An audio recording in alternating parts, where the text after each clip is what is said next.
اعوذ باللہ من الشیطان الرجیم بسم اللہ الرحمن الرحیم ویل للمطففین، بربادی ہے کمی کرنے والوں کے لیے، بربادی ہے ناپ تول میں کمی کرنے والوں کے لیے۔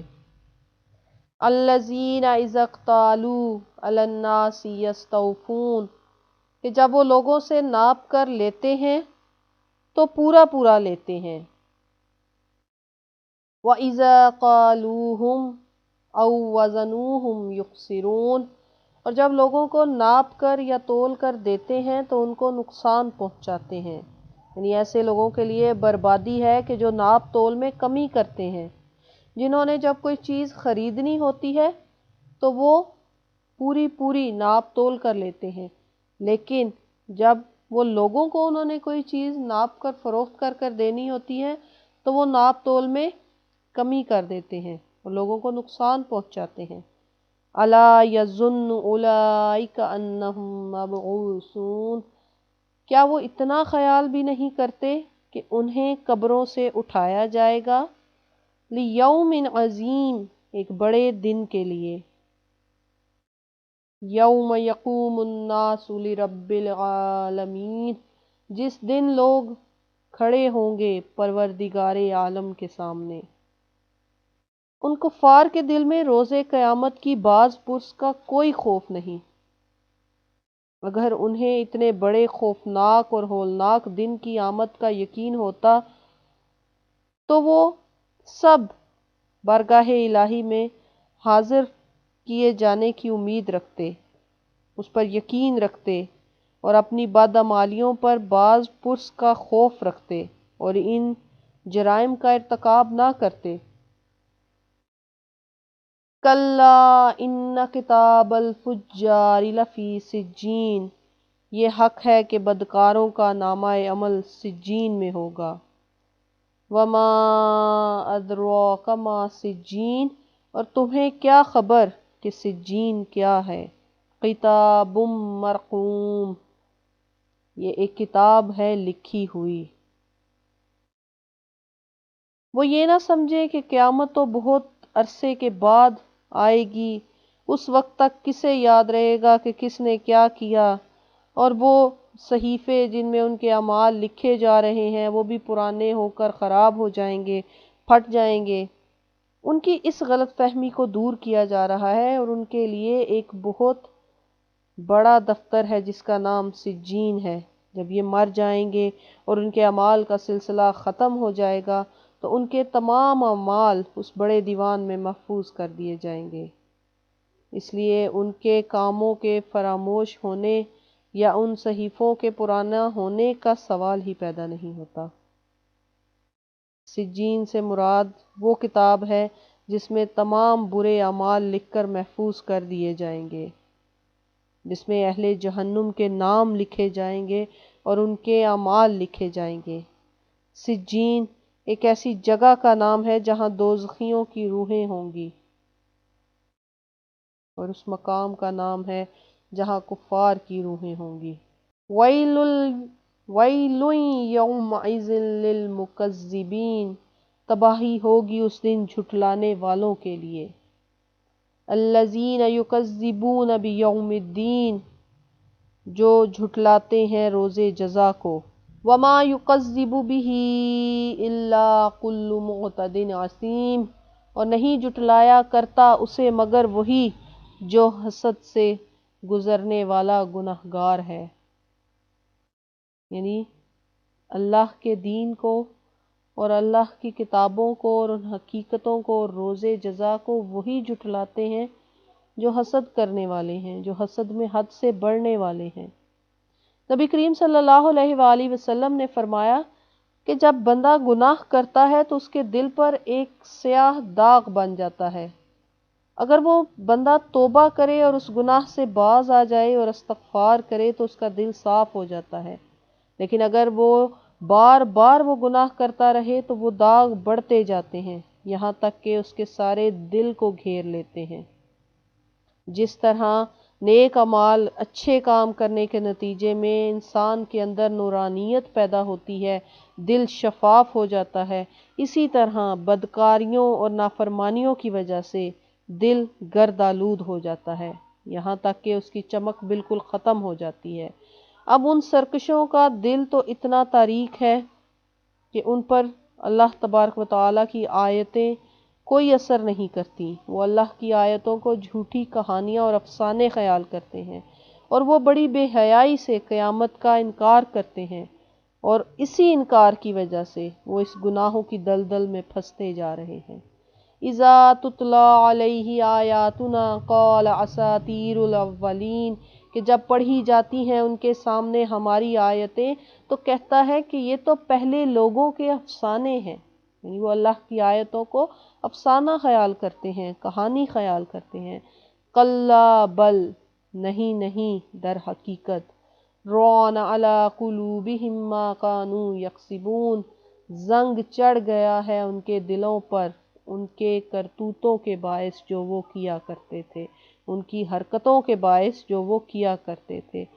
کلا انہم عن ربہم یومئذ لمحجوبون، یقیناً انہیں اپنے رب کے دیدار سے اس دن روک دیا جائے گا، محروم کر دیا جائے گا، ان نافرمانوں کو دیدار الہی کی نعمت سے محروم کر دیا جائے گا، ان کے سامنے ان کے گناہ حجاب بن کر آ جائیں گے، اور یہ بد نصیب ان حجابات کے پیچھے اپنے سر پٹکتے رہیں گے اور اپنی قسمت کو کوستے رہیں گے۔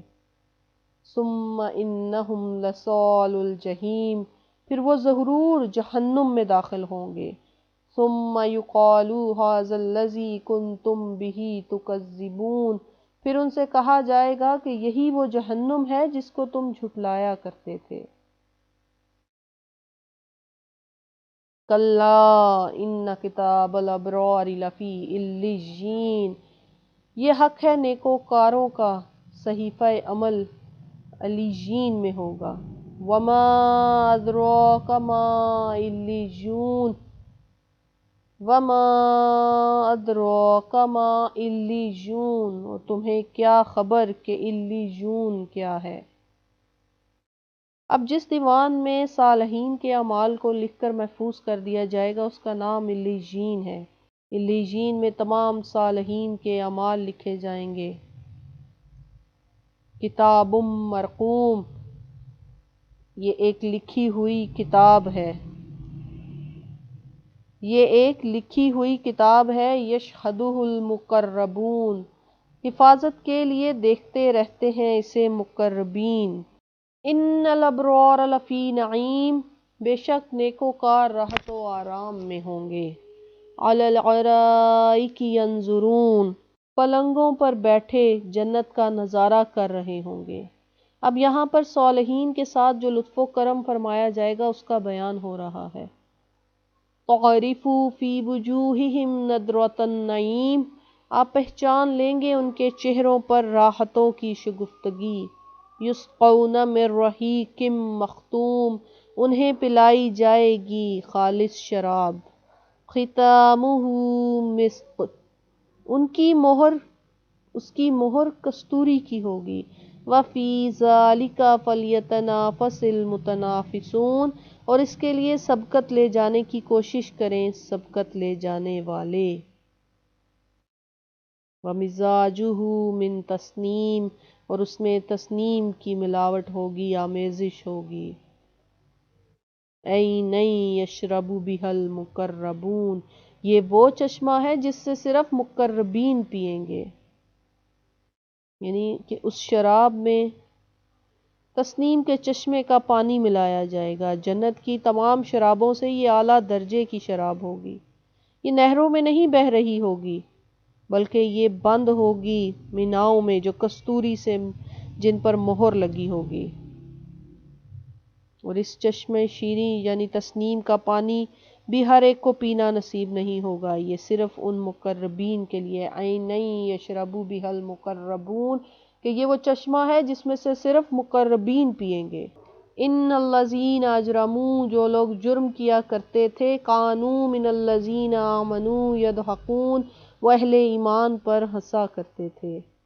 یہ اب ان مجرموں کی عادت کا ذکر ہو رہا ہے کہ وہ اہل ایمان کو دیکھ کر ان کا مذاق اڑاتے تھے۔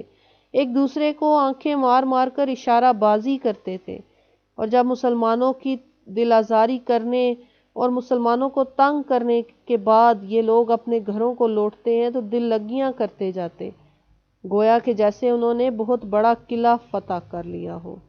وَإِذَا مَرُّوا بِهِمْ يَتَغَامَزُونَ، اور جب ان کے قریب سے گزرتے تو آپس میں آنکھیں مارا کرتے۔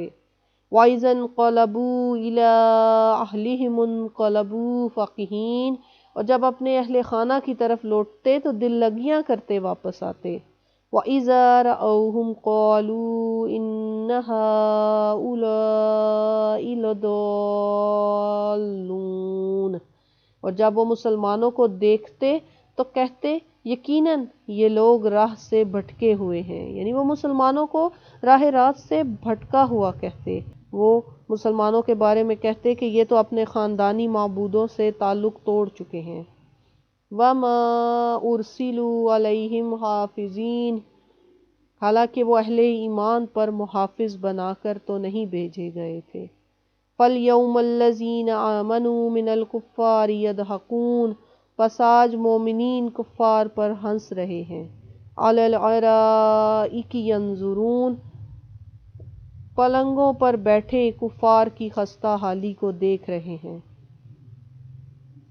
اللہ تبارک و تعالیٰ ان کی ان حرکتوں پر تنبیہ فرماتے ہیں کہ تمہیں ان لوگوں کی کیا فکر ہے، تمہیں ان کے بارے میں کیوں ہر وقت چہمگوئیاں کرتے رہتے ہو؟ کیا تم ان کے نگران ہو؟ کیا تم پر ان کو راہ راست پر چلانے کی ذمہ داری عائد ہے؟ تم اپنے انجام کا خیال کرو، ان کا دل دکھانے سے تمہیں کیا ملے گا؟ جب قیامت کا دن آئے گا تو اس دن یہ کفار روئیں گے، اپنی بربادیوں پر چیخو پکار کریں گے، اور میرے محبوب کے یہ پروانے اپنی فلاح پر ہنس رہے ہوں گے۔